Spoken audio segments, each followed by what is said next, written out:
Welcome to Inner Peace with Dr. Reese, a program that can help you become liberated in the modern world. Now, here's your host, Dr. Kevin W. Reese. So did you know that the Jedi are real? Welcome to episode number 85. And of course, as I do every 5 episodes, it's our time to have a talk one-on-one. This topic of the Jedi has come up all throughout this podcast. It's come up many times with guests. Perhaps the biggest one was with Dr. Gabriel Cousins.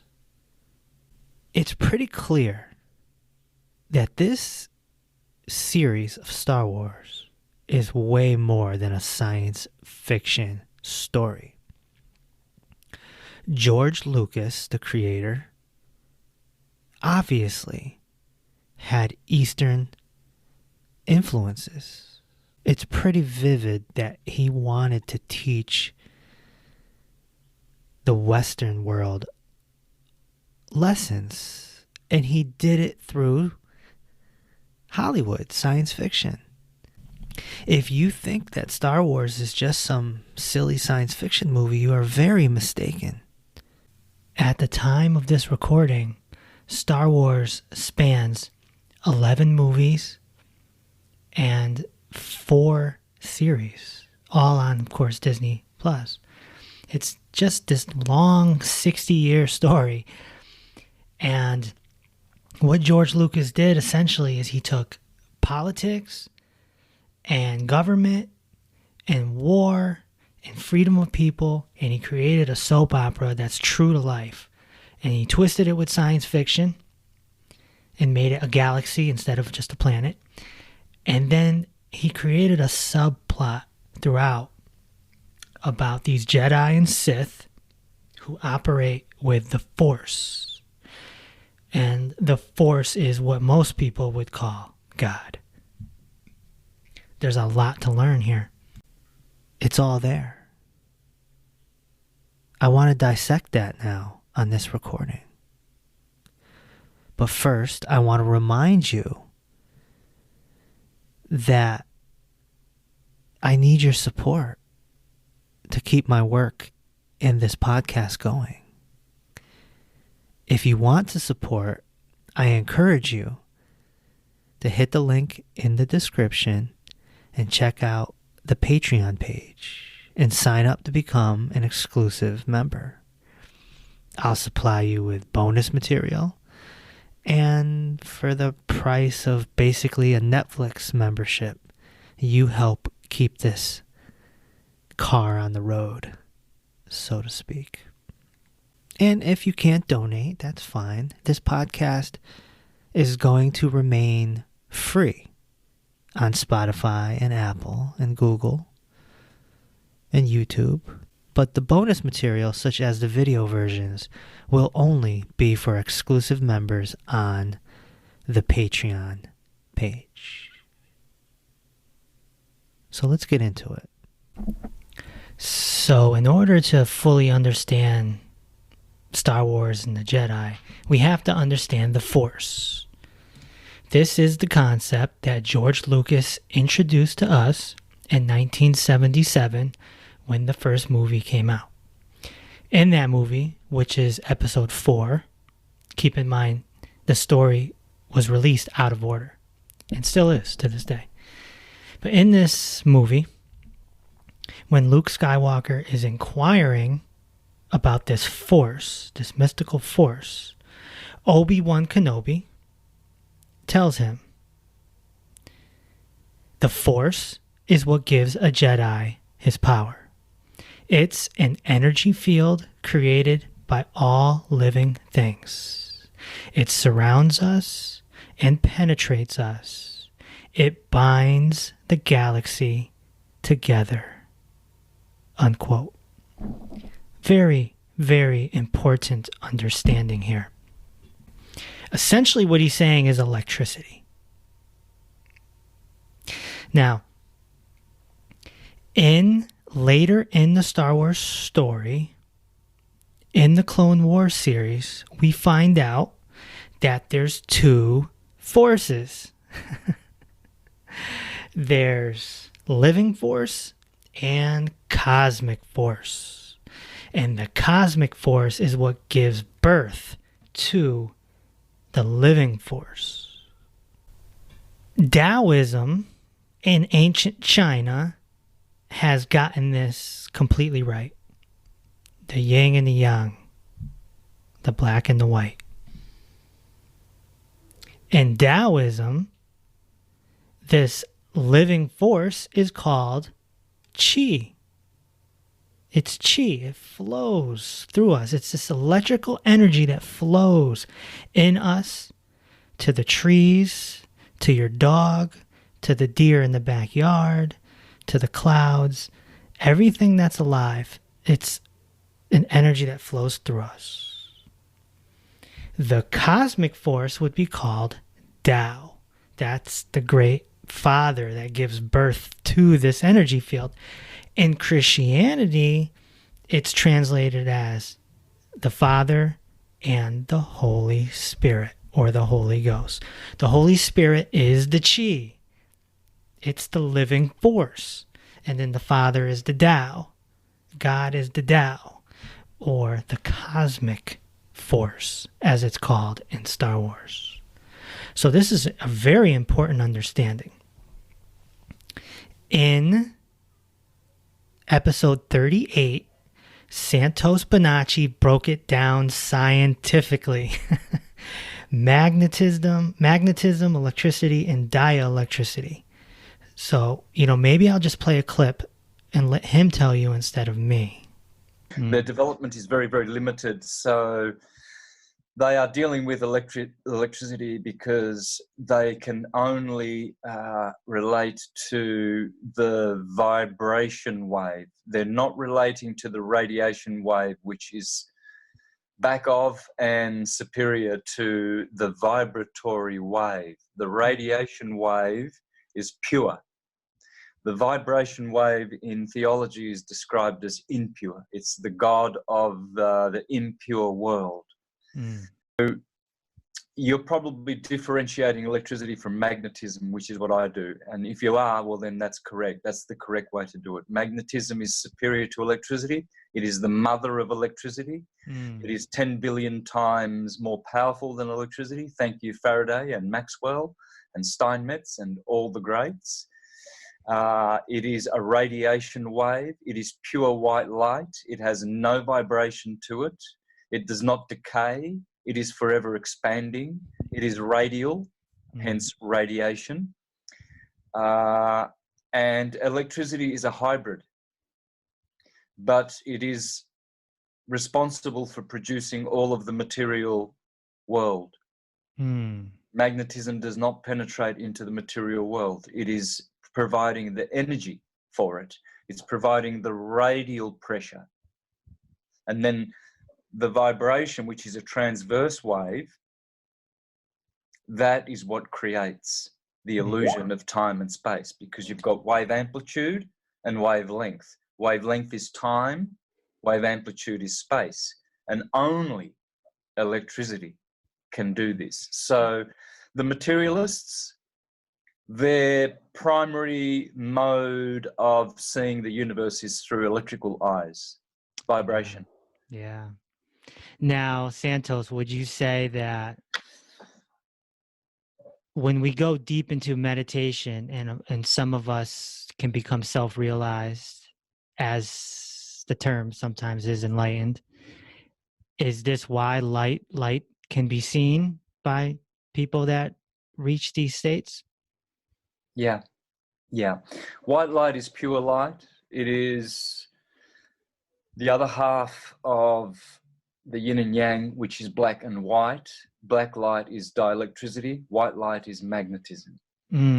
So even though white light is a pure light, it is divine, It is creative. It is God light. Yes.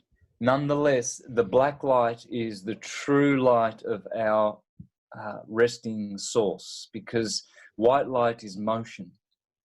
And if you go to the white light, as they like to talk about in the afterlife experience, well, this will only project you back. It's a projecting light. It projects you back into motion, into the world of motion. Everything in this world is in flux. Right. It's always moving. You see everything, right. all the atoms. Animation. Yeah, animation. Anima means soul. And white light is the soul. It animates. So, and animal comes from soul, which we are. We are animals because we are animated by white light. Black white light will bring us back into rest.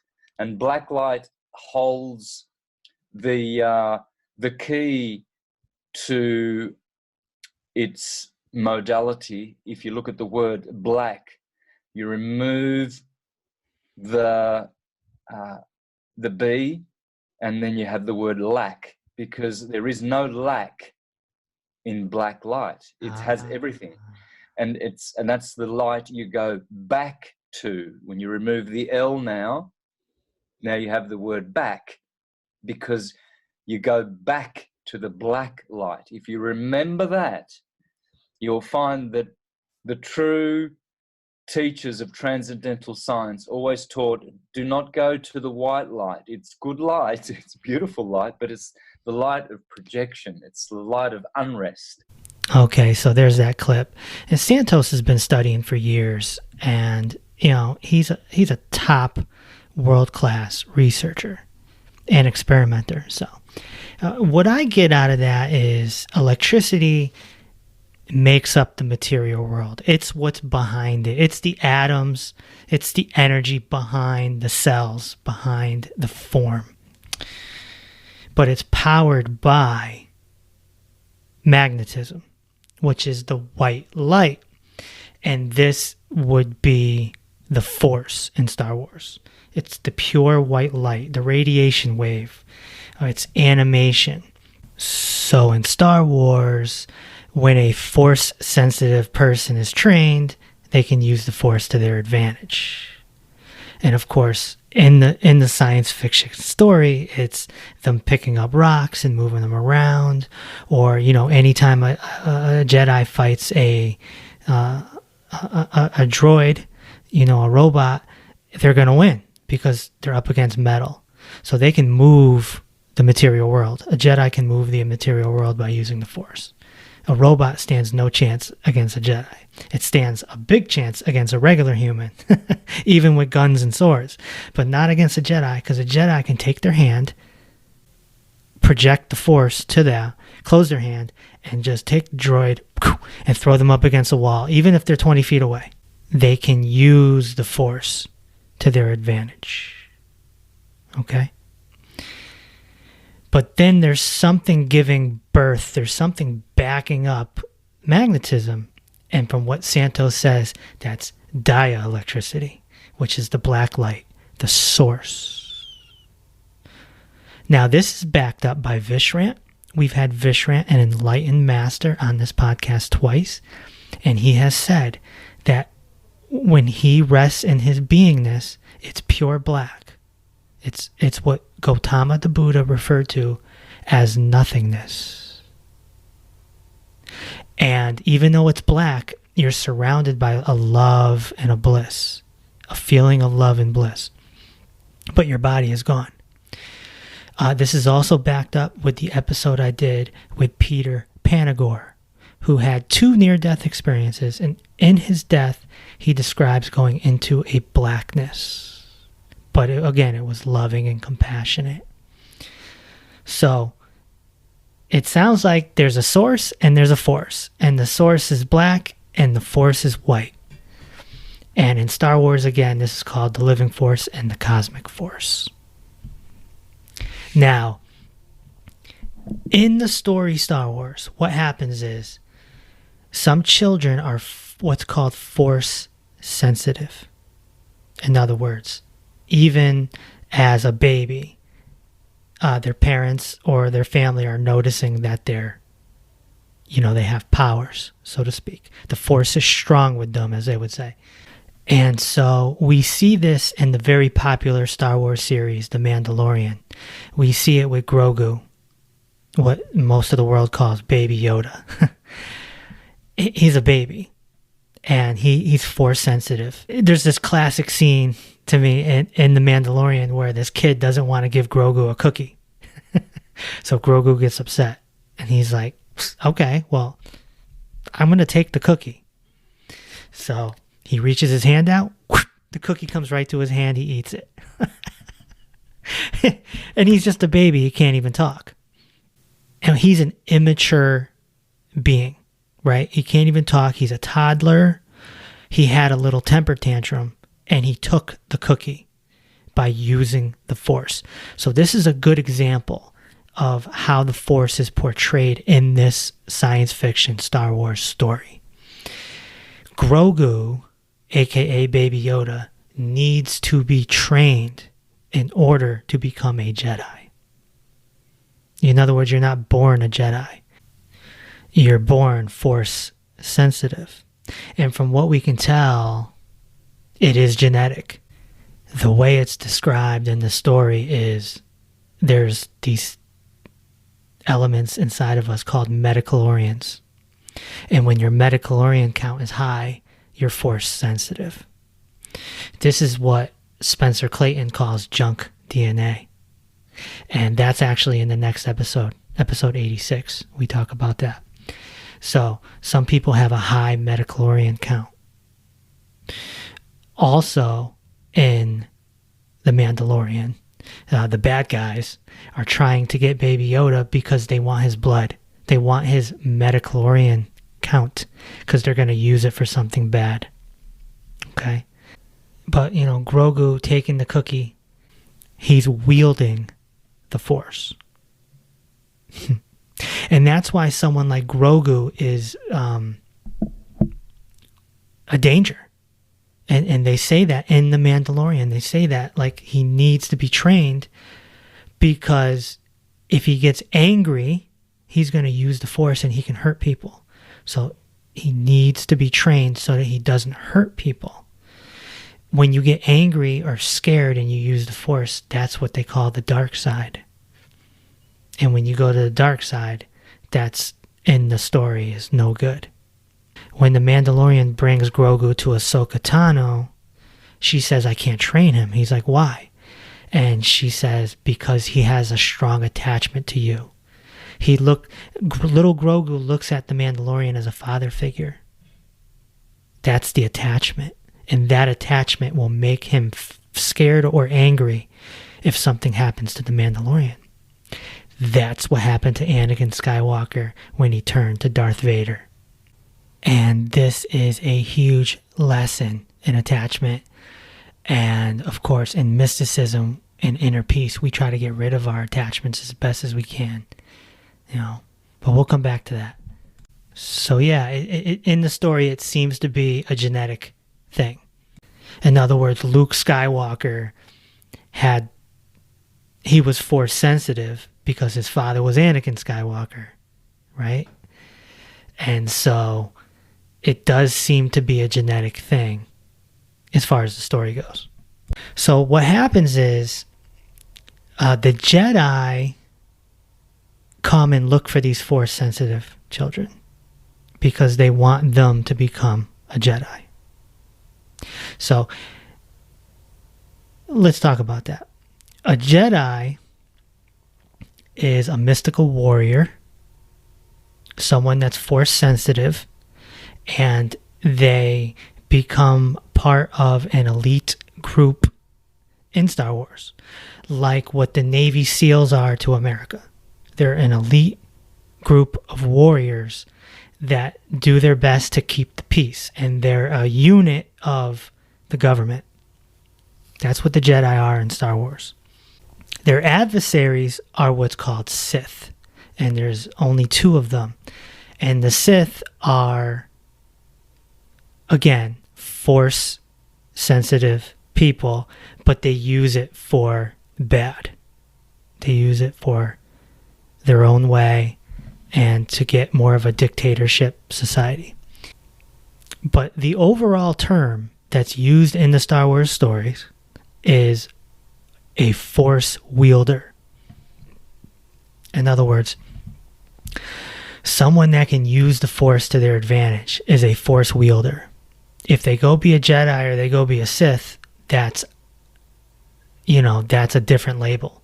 But they are a force wielder. And there are characters that you run across in Star Wars, in the Clone Wars, in the Rebels series, that they're not Jedi or Sith. They're just a force wielder. And there's also, mystics who aren't Jedi. And they don't want to use their force powers. They just want to live in peace. So it's important to understand that a Jedi is a warrior, a mystical warrior, and a Sith is their adversary. But overall, the term is called a force wielder. And in real life, a force wielder would be called a magician. And I'm not talking about David Copperfield. I'm talking about a human being who taps into this power with extreme discipline and ritual and is able to start doing things that you can't even imagine.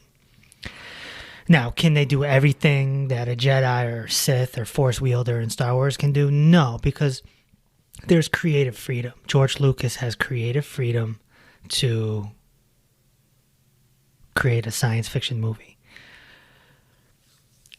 But a Jedi is the combination of a magician, a medium, and a mystic.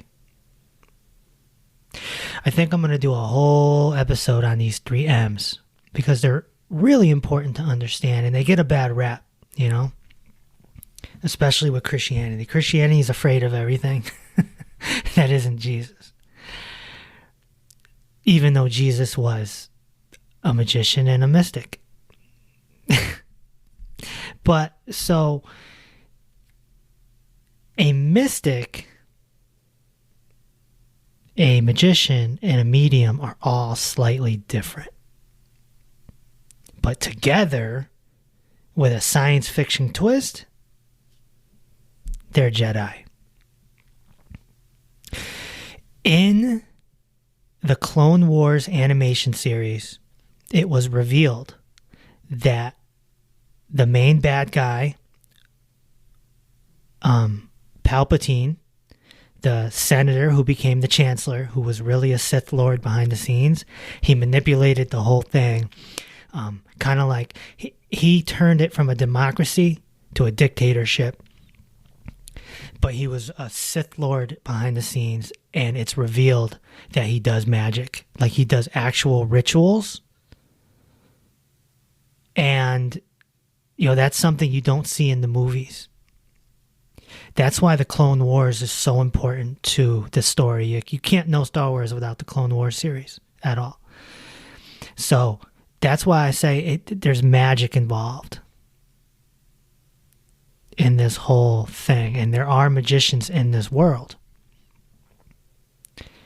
A mystic is slightly different. A mystic doesn't really use magic. A mystic is, the Buddha.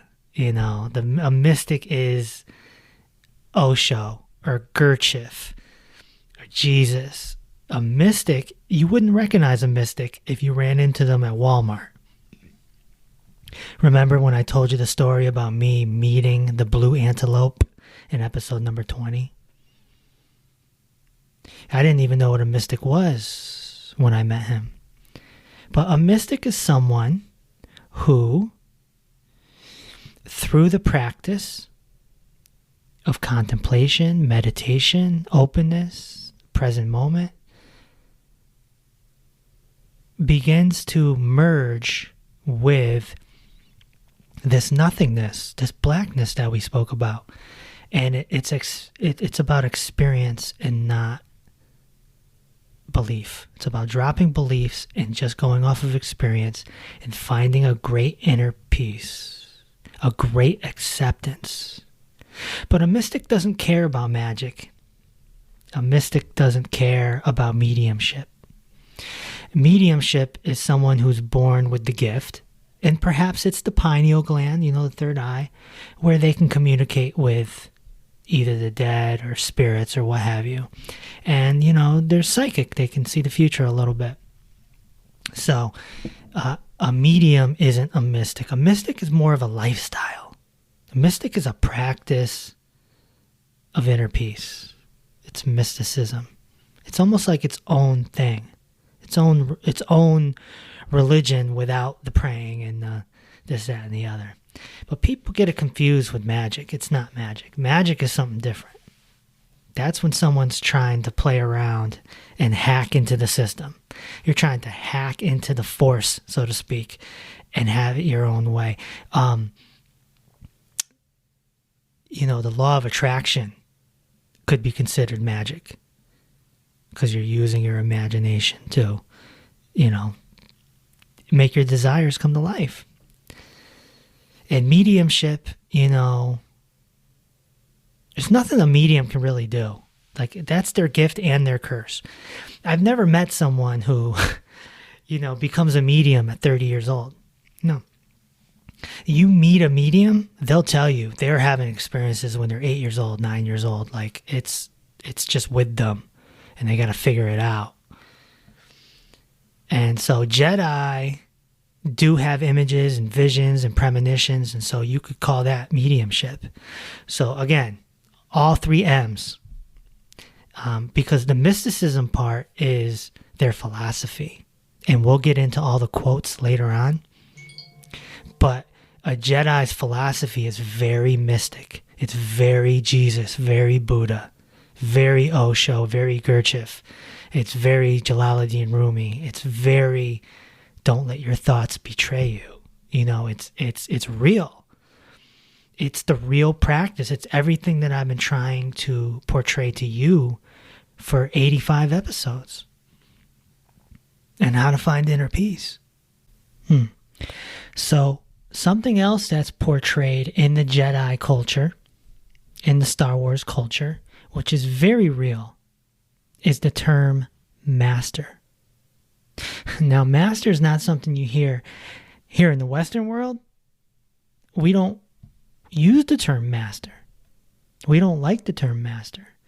Now, maybe because that term was also used with slavery, African American slavery, but master means something different to Eastern culture. Here in the West, we have reverends, ministers, pastors, rabbis. We don't have masters. But what a master is in the Eastern tradition is a human being who has become enlightened, self-realized. They've merged with the nothingness, and now they become a teacher. They take on disciples. Of course, the most famous story of this is Jesus the Christ, and also Gautama the Buddha. They were masters that had disciples, and in the scripture you see the disciples refer to them as master. It's important to understand that in Eastern tradition, typically, master is the occupation. It's also sometimes called guru. It's an occupation. That's the job. There's still a mystic. The mystic is the underlining label. The chances of a magician or a medium becoming a master as a teacher or guru is slim. And furthermore, you can be a mystic and not become a master or guru. A perfect example of that is, again, back to episode 20, when I met the blue antelope. He was not a master. He did not have disciples. He was a wandering guy, a wandering mystic who went from ashram to ashram, and, he didn't really want to teach. A mystic doesn't have to become a teacher. if they don't want to. A lot of them are up in the Himalayan mountains, or they're in a monastery, or perhaps they're a monk, you know? So, but some feel called, especially if they're a good communicator, they feel called to teach others. And so they take on the occupation. To be a master, you have disciples, and you have the responsibility to help wake them up so that they can be where you're at. Like the Buddha said, be a light unto yourself. It's like a master is a candle and the light is burning. And all the disciples are candles that aren't burning. And the job, the occupation, is to get that flame onto the other candles so that everyone can walk with inner peace and acceptance and gratitude and love and understand the divine. Now, the other way the term master can be used in the spiritual sense is someone who has mastered their inner self. In other words, they've graduated, so to speak. So in Star Wars, you'll hear the word master a lot. Anakin Skywalker calls Obi Wan Kenobi master. They both call Yoda master. Sometimes they say, yes, Master Jedi. So in Star Wars, it essentially becomes like becoming a doctor. It's like if I'm talking to a doctor colleague, them saying, yes, Dr. Reese, and me being like, yes, Dr. Jones, no doubt, I understand. Hey, how about you, Dr. Smith? You know what I'm saying? So in Star Wars, that's what it's like. Once you graduate and become a Jedi Master, they now use the term master to refer to each other. Sometimes in spiritual tradition, you might have a master who takes on one disciple, and that could be called apprenticeship. And this is also very much used in the trades.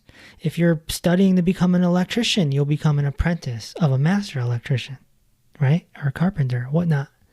So this is very much used in real life. In Star Wars, George Lucas created a fictional term called Padawan, and that means a learner Jedi, an apprentice. So Anakin Skywalker was the Padawan of Obi Wan Kenobi. And eventually he became Jedi Master, and then he took on an apprentice, and Ahsoka Tano became the apprentice of Anakin Skywalker. And so it continues. And then you have someone like Yoda, who became what they call Grand Master Yoda, and he was basically the head of the Jedi Council, and he was the oldest and the wisest. His species was like 800, 900 years old, so yeah, he became Grand Master Yoda. And so, yeah, the term master is used a lot in the Star Wars story. And that is totally Eastern tradition. There's nothing Western about that. When the original movie came out in 1977, again, George Lucas had the subplot of the Force and the Jedi. The mysticism part was the subplot to the soap opera. And, you know, the design is for a family movie, which it is. And people bought toys and posters, and it became a phenomenon. You had 3-year-olds, you know, doing Halloween dressed up as Chewbacca or something. So, but it's a very intelligent design to have this subplot. And George Lucas wanted a guru, a master figure in the original movie. And so he created Obi Wan Kenobi, who took on Luke Skywalker as his disciple, so to speak, student. At this point, George Lucas didn't really know he was going to continue the story, because you never know if a movie's going to do good or not. So he ends up killing off Obi Wan Kenobi for dramatic purposes. When they ended up making the second movie, called The Empire Strikes Back, he needed to create another guru to help Luke Skywalker. And so that's when he created Yoda. Yoda is a small green creature, And George Lucas made him that to make it appealing to kids. And he made him talk funny. He talked backwards, right? And that made the wisdom, because he knew he was going to give out big time wisdom. Eastern tradition wisdom. In fact, Yoda is blatantly borrowed from the Buddha. Buddha, Yoda, Yoda, Buddha. Okay? And so he covers up the wisdom and makes it more interesting by having a green character that talks backwards. The next thing to understand is that masters will play tricks. It's part of their occupation. So, when Luke Skywalker goes to the Dagobah system to find Yoda because he wants to train, what did Yoda do? Yoda played a trick on him. Yoda acted like he was just some weird green creature, hermit, and Luke pushed him off. Like, just find me Yoda, please. He had no patience. Yoda was testing him. He's playing a trick. Are you going to call Yoda a liar? And that's what people don't understand. So they look at some of the tricks that masters have played. Osho played tricks with his Rolls Royces. Gurdjieff played tricks. Bodhidharma played tricks. Baba Neem Karoli played tricks. They've all played tricks throughout the ages. This is what they do. They shock you into awakening. They shock you into a lesson. And that's what Yoda did with Luke when they met. So you can see how borrowed the Eastern traditions are. George Lucas borrowed these themes. He even paid tribute to Taoism by naming one Jedi Master, Qui-Gon Jinn, which is oddly similar to Qui-Gon and Tai Chi, the practices. So Taoism, Buddhism, Zen, all, Tantra, all very prevalent in Star Wars. And then you got to ask, how do you make this big, beautiful, spiritual story without the influence of Jesus the Christ? And so he borrows that theme too. Anakin Skywalker, who you meet in episode 1 as a little 8 or 9-year-old boy, he doesn't have a father. His mother told Qui-Gon Jinn that she just woke up one day pregnant.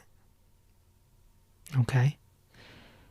When Qui-Gon ran a test on his metachlorian count, it was the highest he's ever seen. They had a prophecy. The Jedi had a prophecy of a chosen one that would bring balance to the Force. And so Qui-Gon believed that Anakin was the chosen one. So he got Anakin out of slavery, because he was a slave, brought him to the Jedi Council, and the Jedi Council agreed that he would go into training to become a Jedi. This is sort of a borrowed theme from Jesus. Chosen one, Messiah, Savior, no father, immaculate conception. So the other heavy theme in Star Wars that's borrowed from Eastern tradition is duality. Duality means there's negative forces and positive forces, and they live in harmony. They can't live without the other. It's a balance. Duality essentially is your opinion as well. We see this in politics, Republicans versus Democrats. We see it in religion, Christianity versus Islam. This is duality. And so when you become enlightened, when you become a self-realized human, when you become one with the nothingness, you rise above duality. You don't see things as typically right or wrong. They just are. In Buddhism, it's called suchness. It's just suchness. So You know, the Jedi and the Sith are the duality in Star Wars, the light and the dark. In the newer Star Wars films that came out just over the last few years, Supreme Leader Snoke makes mention of this in the movie. He says, "The darkness rises and the light to meet it." So he touches on some truth there. You can't have one without the other. There is no light without darkness. There's no enlightenment without samsara. There's no insight without suffering. Also in the new films, an older, wise Luke Skywalker who's now a hermit, he becomes a hermit on an island, right? Similar to Master Yoda. So now it's revealed that there are texts, ancient texts of the Jedi Order, scriptures. And this is a big part of Eastern tradition, or all religious tradition. To have eras and decades and centuries of knowledge and reports of what's happened, history. Gautama the Buddha's sutras, and there's a lot of ancient texts in Tibet. I mean, there's tons of them. The Tibetan Book of the Dead. I mean, it's ridiculous how many ancient texts there are. But that is another comparison, that the Jedi are real, that the ancient texts. Something else that I feel is important to this recording is to talk about Zen, the tradition of Zen, because it's prevalent in the Star Wars story. For those that don't know, Zen is a tradition created by Master Bodhidharma about 1,000 years after the Buddha, about 500 years after Christ.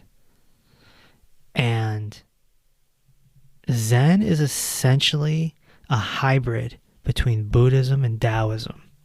And Zen is very, I'll use the word strict. You know, when I had Daizan Roshi on this podcast, a Zen master, you know, I said, could one compare Zen as the Navy SEALs of spirituality? And he kind of agreed. Yeah, it's a lot of discipline. You know, it's a lifestyle and simple. They took all the hoopla out of Buddhism and Taoism and they simplified it and created a very sit down and meditate and walk and meditate type of culture. So Zen is very relevant in the Star Wars movies, especially with the robes. You know, look closely at the robes from episode 1, 2, and 3 in the Clone Wars, you know, in the beginning. Look at the robes Obi Wan Kenobi is wearing, Qui-Gon Jinn, young Anakin Skywalker, Mace Windu. Very Zen-like. Also what Zen-like is the koans. A Zen koan is almost like a 1 to 3 sentence riddle. It's a poetic riddle that takes a lot of introspection and mindfulness to understand. And again, myself and Daizan Roshi, we talk about the koans in our episode together. But in Star Wars, there are some koans. They're not super deep. Obviously, the show, they need to appeal to children. But the one that stands out is when Luke Skywalker is on the Dagobah system and he's training with Master Yoda, but his ship is stuck in the swamp and he can't get it out. And Yoda's like, "You use the Force to get it out." And he's like, "All right, I'll try." And Yoda looks at him and he says, "No, try not. Do or do not. There is no try." You see, that's like a koan. It's a paradox. Because what he's asking Luke to do is impossible. Whether one succeeds or fails at the task, you have to try first. Right? So he's making Luke think. He's making his mind twist up there. And that's what a Zen koan does too. Have you ever heard one hand clapping? But he's just trying to get Luke into the present moment. Focus. And to develop confidence, faith, right? And this little koan comes up later on in the Rebels series as well. And Kanan training Ezra Bridger, he used it with him, and I made mention of him hearing it from Yoda and everything. So it's cool to see the story expanded on like that. But yeah, it's a little Cohen to make you think, like, the sound of one hand clapping. And speaking of the Rebels series, which is very important to the story of Star Wars, it's like 40 episodes, animation series. And, one of the parts that's cool in there where they expand the Force is Ezra, when they had to make a long jump, him and Kanan would tag team, help each other out, and Ezra would jump, and then Kanan would use the Force to make his jump longer. It was like an assist, like in basketball, an alley-oop or something.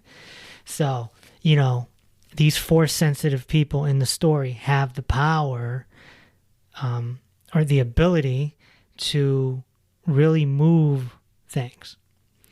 And going back to the swamp, when Luke can't get the spaceship out of the swamp, Yoda eventually does. And it's kind of a lesson of, well, look at Yoda. He's like 2 foot tall. He's this little, and at this time he's old. He's on the verge of death. And he lifts it out of the swamp, but Luke can't. And so, there's a lesson there. But then we have to ask ourselves, well, can we as human beings, if we tap into this chi, this force, this magnetism, can we make things move with our magic? Can you lift something small across your room, like, say, a plastic cup or a wallet? My answer, I don't know. Never seen it, never heard of it. However, I have heard stories of very, very highly enlightened mystics who can levitate themselves. These mystics and yogis, they typically can levitate during meditation about a foot or two above where they're sitting. In Return of the Jedi, the movie, Luke Skywalker makes C-3PO in his chair levitate. I think that's for sci-fi purposes. Making a spaceship come out of a swamp, or making somebody float all, across the way. Or the scene I told you about earlier when Baby Yoda, also known as Grogu, takes the cookie, from 2 feet away, like, give me my cookie. But levitation, I've definitely heard about. It was reported that Gautama the Buddha was caught flying at one time. Of course, that's an ancient report. 1,000 years later, when Master Bodhidharma brought Zen, or created Zen in China, he also taught them Kung Fu. That's how the Shaolin monks know Kung Fu. And it's reported that he would make long jumps where he's kind of floating. Not necessarily flying, but like floating. It's kind of like you see in the movies. And so that was definitely reported of these Jedi-like jumps. Of course, we have all sorts of mystical things that Jesus, the Christ, did. The alchemy of turning water into wine, although this very well could be a metaphor of enlightenment and transformation. And of course, there's the most perhaps mystical of them all, which was Krishna from the Hindu tradition. And Krishna, even as a child, he was performing all sorts of magic, and he was using it for good too, to protect his area from the bad guys, so to speak. And maybe Krishna is the first Jedi. Of course, we don't know if he's real, but the reports are unbelievable. And they actually have a cartoon. You can go on YouTube and look up Little Krishna. They have cartoons for Hindu kids, Indian kids.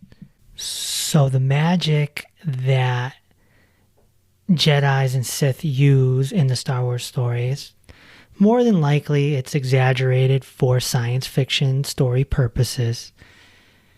But there have been reports in ancient times of, these great beings being able to perform some acts that are unbelievable. I have, however, seen a man with my own eyes put his hand up against some newspaper and light it on fire with just his hand. No matches, no lighter, nothing.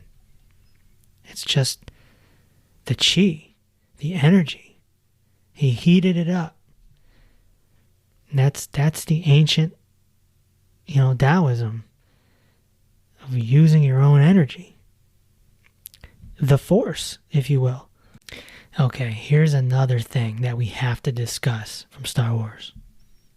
Force ghosts. Okay?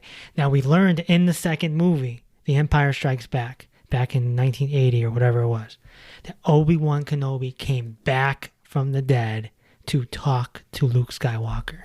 And of course, on screen, it's, it looks like a hologram is the way that George Lucas shot it and created it. But the bottom line is he came back to talk. This is actually a real concept you might be surprised to know. They're called Ascended Masters. Some people might call them spirit guides. In the story, Obi-Wan already has acquired this skill. If you want to call it a skill. Just a higher consciousness. He learned it from Yoda, and Yoda learned it from Qui-Gon. I'll explain that in a second.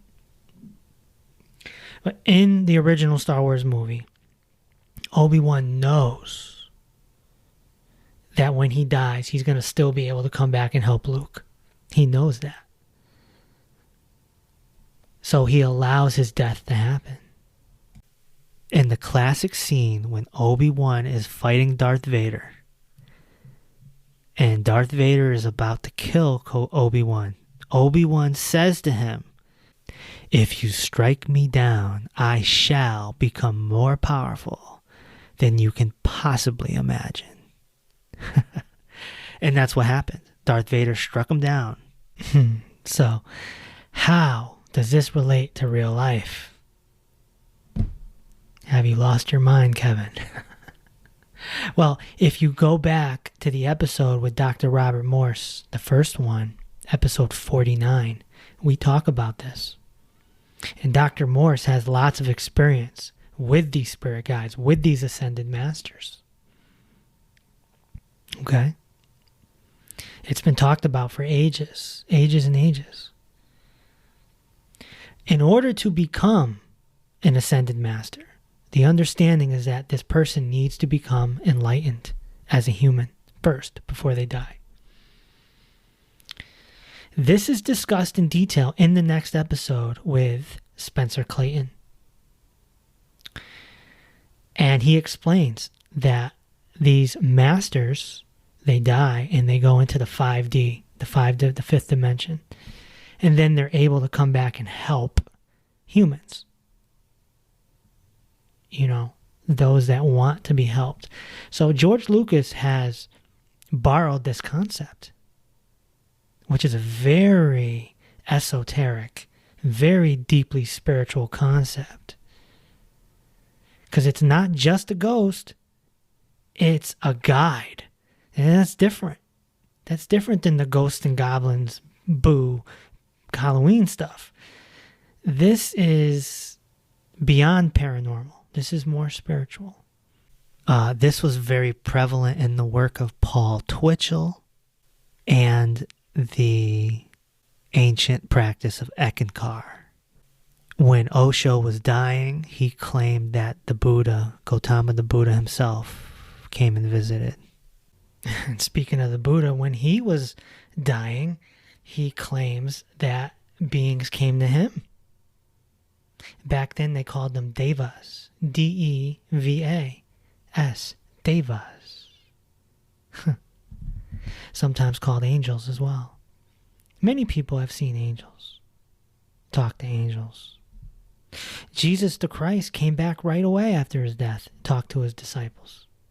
Not right away, but in a short period of time. It was described as an illuminous being, which is how George Lucas portrays Obi-Wan talking to Luke, right? And later on in the newer movies, Yoda talking to Luke. So astral projection and ascended masters is a theme in the Star Wars story. So I want to dive deep into this. But in order to do that, I got to go back to the Clone Wars, the series, and explain to you what happened to Yoda. And we have to translate that to enlightenment, which is something we've been talking about. I've been talking about with you for 85 episodes on this podcast. Go back to the Vishrant episode of enlightenment. In the Clone Wars, there's so many gems, but perhaps the biggest one is season 6, I believe it is, when Yoda is visited by Qui-Gon, who had died a few years before. And Master Qui-Gon Qui-Gon Jinn is saying, I'm still alive after death through the cosmic force. And this is when it's revealed to Yoda that there's two forces. There's cosmic force and there's living force. The Jedi know living force, but to know cosmic force is something different. That's without body. In Taoism, this is the Tao and the Qi.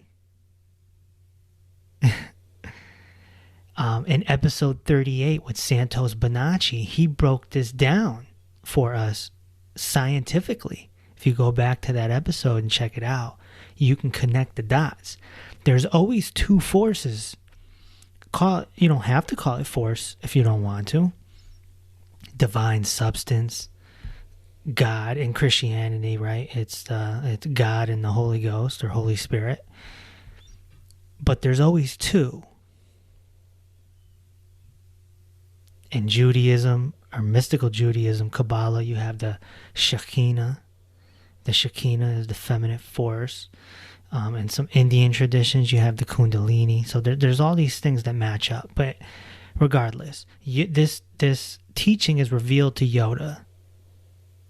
And it stands out because Yoda is 900 years old. He's the oldest and wisest Jedi of them all. So this is showing that Yoda doesn't know everything. And Qui-Gon Jinn is saying, come to the Dagobah system. The Force is strong here. So Yoda goes to the Dagobah system. This is huge in Star Wars because this comes back later on in Empire Strikes Back, where Luke Skywalker finds Yoda to be trained in the Force at like 20 years old.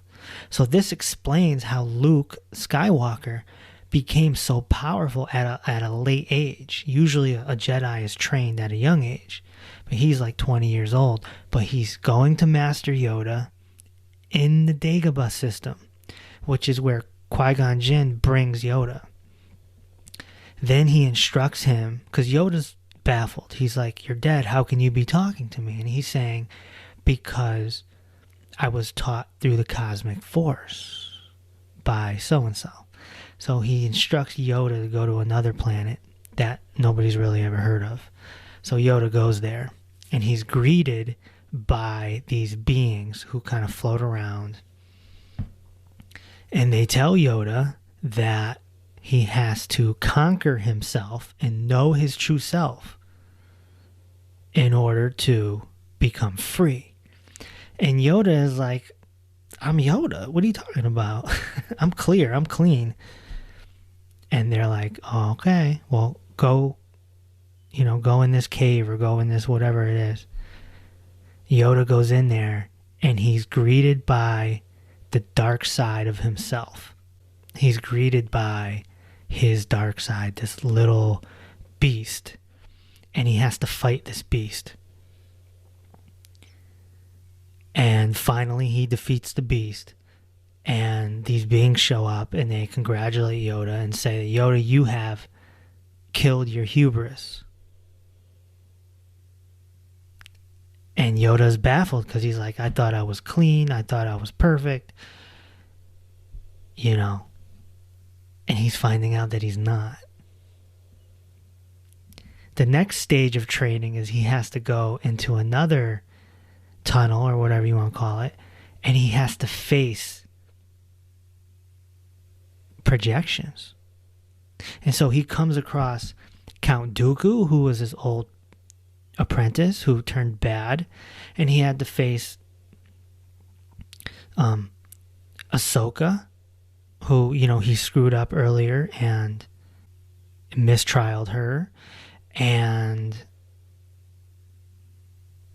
he came across others that have died, and at first he was tempted to associate with them, and then he realized, you're not real. This is a projection. So by realizing that, you get great power. This is what I'm talking about. This is why the Jedi are real. This is why this story is real. This is what really happens when you go through the enlightenment process. It's a detox because your mind projects images. It's projecting images now as you're living, and it will when you die on your deathbed. That's why they say if you die before you die, you'll never die. Because if you go through the enlightenment process now, whether you're 30, 40, 50, 60 years old, whatever, you're going to go through this detox process. This is what Gautama the Buddha went through underneath the tree. This is what Jesus the Christ went through in the desert. It's a detox process. And you might see demons, or you might see whatever it is that's the pattern of your mind you're going to see. If you truly hate someone, you're going to see them. If you're addicted to sex, you're gonna die horny. If you're obsessed with a certain TV show or a celebrity, you're gonna see them. If you're really into Jesus, you're gonna see Jesus. If you're really into Buddha, you're gonna see Buddha. The mind projects, and we have to get it to stop projecting long before we die. Some people refer to this as an ego death. Ego death. This is explained brilliantly in the famous book, the Tibetan Book of the Dead. So, this is the Star Wars version of that. So Yoda is going through his enlightenment process, and this is mind-blowing for the viewer, because we all thought he was the oldest and wisest Jedi. He's a sage, but he's not enlightened. Yes, he's force sensitive and he can use the force. And yes, he's wise, but he's not fully enlightened, because if you're fully enlightened, then you wouldn't be a warrior. In fact, there's another episode, and I think it's just a few episodes before the one I'm talking about with Yoda, where there's another big reveal that on this planet, I forgot the name of it, and I guess it doesn't matter, but there's these beings, and they actually use the word mystics when describing it. They say there's mystics that are force sensitive, but they're not warriors. And so right there, I think it's Yoda that explains it. He's explaining to the viewer that, yeah, we're mystics. The Jedi are mystics, but we're not fully enlightened because we're warriors. Because if you're fully enlightened, you have a great compassion and love. You're not going to be able to be a warrior.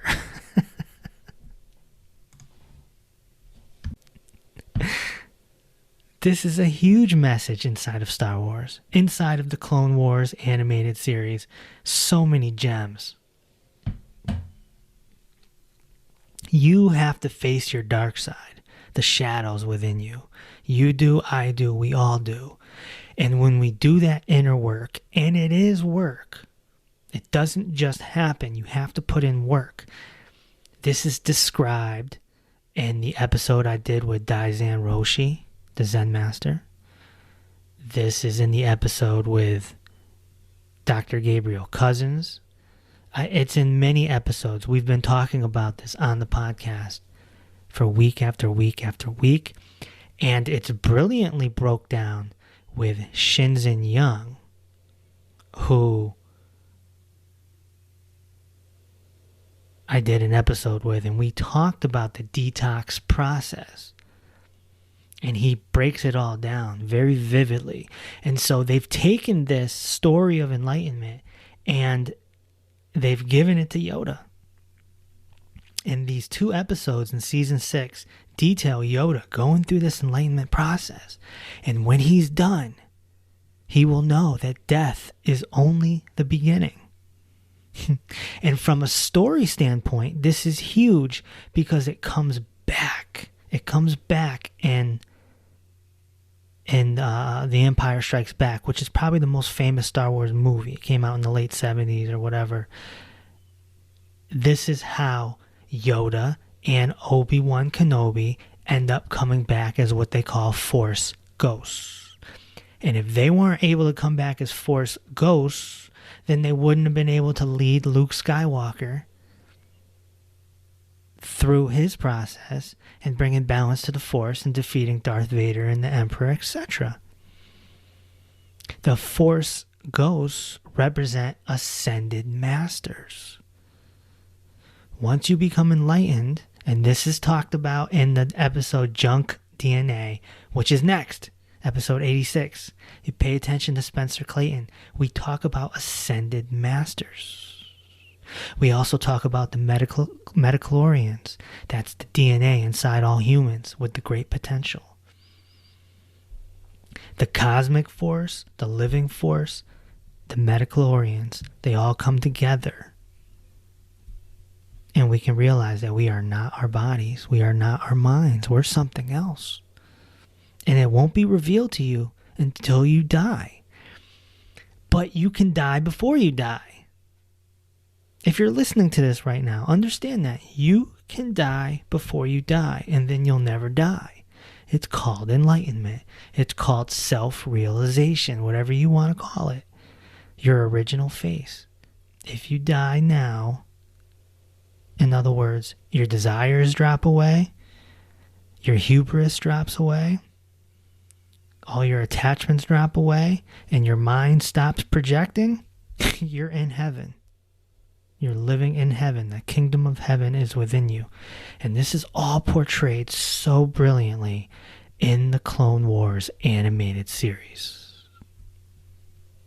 Another theme you see in Star Wars is meditation, right? They're always taught to meditate, to be in the present moment. And then there's the mysticism, the practice lifestyle of becoming a mystic. 2 things that are very prevalent in the Jedi culture in Star Wars is the saying, your thoughts betray you. It's very important because it's true. And if you start observing your thoughts, you'll see that your mind plays tricks on you. So one Jedi is reminding another Jedi, hey, your thoughts betray you. Careful. Be mindful. The other one is search your feelings. Search your feelings. What these 2 phrases are is basically vipassana. It's what the Buddha taught 2,500 years ago. It's called being a witness also. Be a witness and watch your thoughts and watch your feelings. You can see everything. And this is a game changer. This is mindfulness. And this is the best part of the whole Jedi, is these teachings. Because every teacher, every spiritual teacher out there is teaching the same thing as what's in these Jedi movies, these Jedi culture, is be present, be careful of your thoughts, be careful of your feelings. You can watch. Just watch it. Just watch. I recall episode 4 when Obi-Wan is training Luke and they're on the spacecraft and he's got this little ball thing that floats and it shoots lasers at him, but he's got to block it with his lightsaber. And then eventually Obi-Wan puts a helmet on Luke so Luke can't see. And he's training him to do it with just his awareness and not his physical eyes. That's a real training. Not the blue thing that floats and shoots lasers, but there's many traditions that teach you to do things with your eyes closed or blindfolded to heighten your awareness. I've seen traditions where you blindfold someone and you have them just walk from one side of the room to the other. Touch the wall. Keep doing it. Heighten your awareness. We see a lot of this type of stuff in martial arts. Of course, martial arts come from the Eastern tradition. The thing that you should try and realize is that when you get your mind, your thoughts to surrender, and you're no longer using that energy, and awareness becomes aware of awareness, as Vishrant would say on episode 77. You become what's called enlightened or self-realized. And when this happens, this opens up a channel for the divine, which in Star Wars would be called the Force. And so your energy, your consciousness expands automatically. And when that happens, things start to happen. A lot of mystics, advanced mystics, won't tell you because it's just too supernatural. You'll just sound crazy. So it's one of those things that you just keep to yourself. But in Star Wars, they highlight this type of stuff. Of course, they exaggerate it for story purposes. Okay, let's move on to the best part. The lessons. The quotes. Here's one from Yoda. Truly wonderful, the mind of a child is. It's an important quote. Jesus talked about being childlike all the time. It's part of the inner peace practice that I laid out for you in the first 12 episodes of this podcast. Childlikeness. Because a child has not been programmed completely. A 5-year-old is less programmed than a 25-year-old. A 5-month-old is even less programmed than a 5-year-old. We get programmed. We go to school. Our parents pass down things. We start a religion. We watch tons of TV and social media. And we become programmed, and our mind sets things in place. When you become childlike, it basically means you become unprogrammed. You have to unlearn. Next quote. Adventure, excitement. A Jedi craves not these things. Yeah, that's equanimity.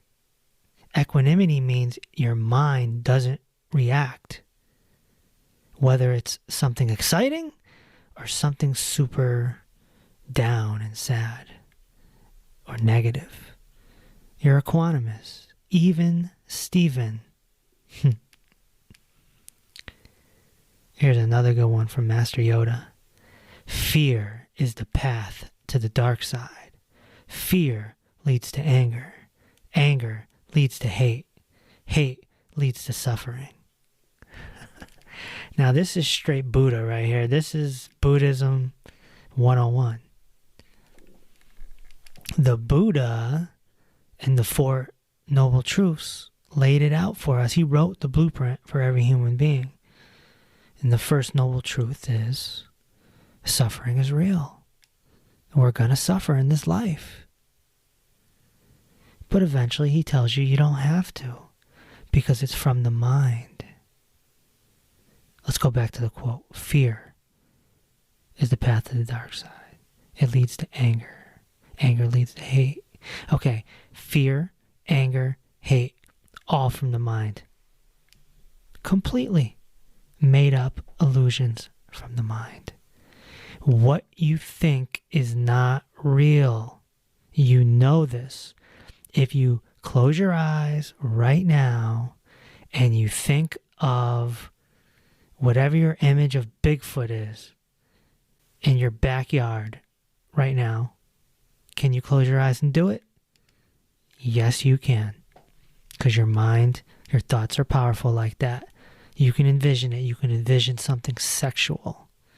You can envision someone that's died talking to you.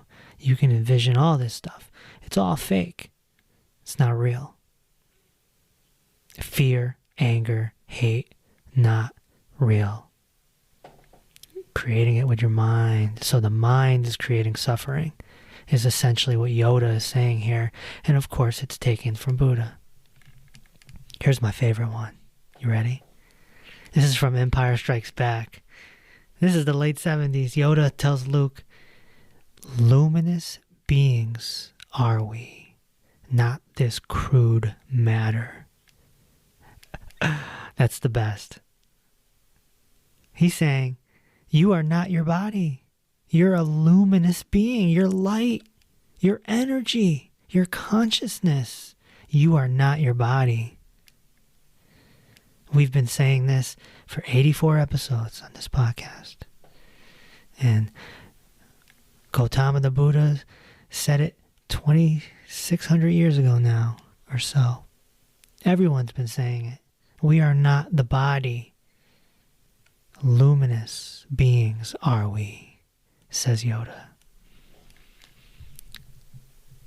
Let's go to Master Obi Wan Kenobi. He says, be mindful of your thoughts, Anakin. They betray you. All right, we're back to the thoughts. Don't believe your thoughts. You're not going to be able to shut your thoughts down right away. It's going to take a long time, a lot of practice. But what you can do right now is to not believe your thoughts. When a thought crosses your mind that, oh, I don't think I can do that, don't believe it. When a thought crosses your mind where you have a hypothetical conversation with a friend or a parent or something, don't believe it. Laugh at it. Ha ha ha ha. Silly mind. Putting out all sorts of projections. It's not real. It's fantasizing. It's dreaming. It's dreaming. And yes, society has programmed you to dream. Just with Nike commercials alone, everything's dream. Follow your dream. Wake up. Wake up. Next quote. If you define yourself by the power to take life, the desire to dominate, to possess, then you have nothing. That's good. That's good. Desire, also another path to suffering. Because when you desire something, it's a goal. It's something ahead of you. And it may not happen. It's an expectation. And of course, to dominate and possess things don't really matter. You know, you ever hear the phrase, you can't take everything you own with you to the grave? It's okay to have things, but you can't be attached to them. Here's a quick conversation that young Obi-Wan is having with his master, Qui-Gon. He says, but Master Yoda says I should be mindful of the future. And Qui-Gon says, but not at the expense of the moment. Remember, your focus determines your reality. Concentrate on the moment. Feel. Don't think. Trust your instincts. That's juicy. We're right back to don't believe your thoughts. When you stop believing your thoughts, you get more intuition, more instinctual. That gut feeling, the third eye. You have to move away from your thoughts. They are your friend and your enemy. They're your friend when you're solving a problem, like a practical problem. Like you need to change the tire on your car on the side of a road, or you need to do some math, or you're doing a murder mystery game. You're playing Monopoly. Okay, then use your mind practically. But stop dreaming. Stop fantasizing.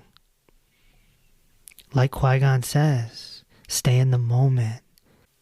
If you take a walk and you're dreaming and you're thinking and you're fantasizing, you're not in reality.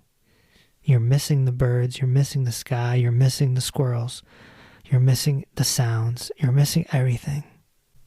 Let's move on to the Clone Wars, the animated series on Disney. One of the best things, the best thing I think in the whole Star Wars story is this series. Easy is the path to wisdom for those not blinded by ego.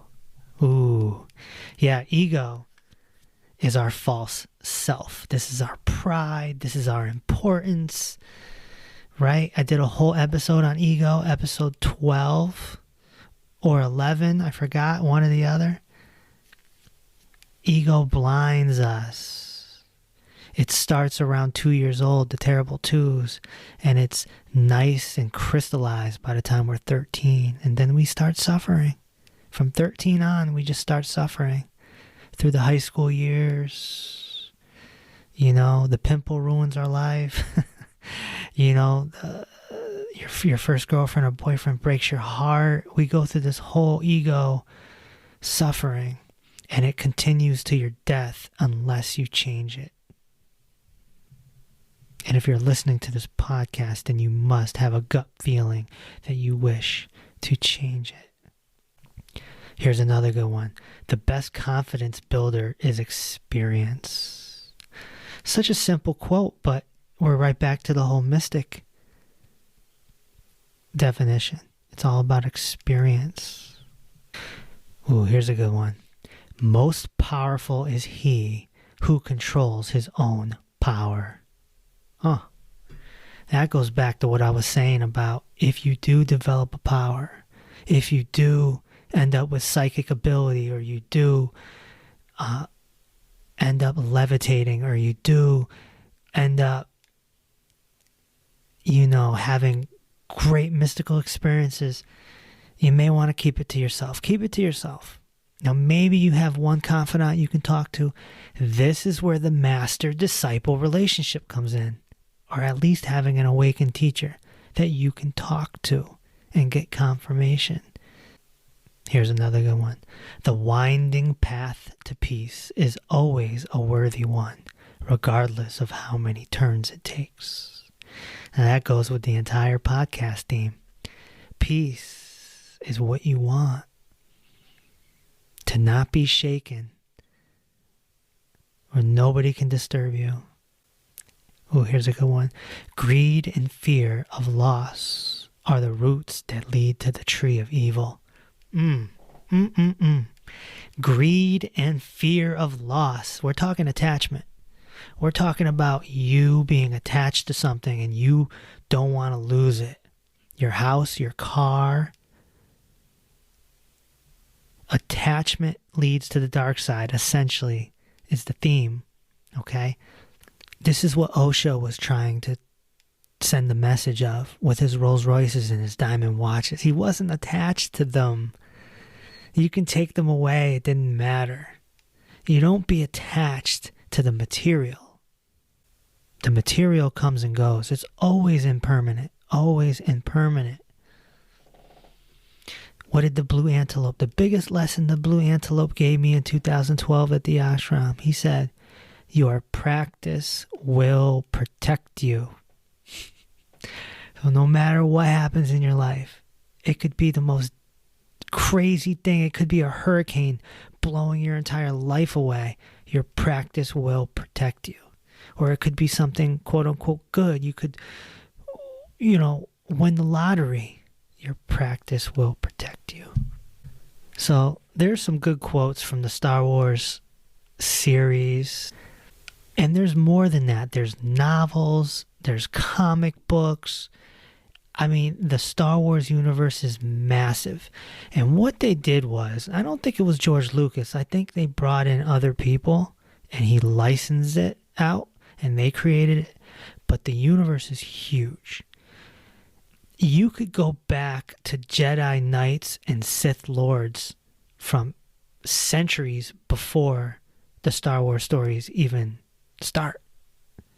They created a whole folklore that's so deep and so intense that it mirrors real life.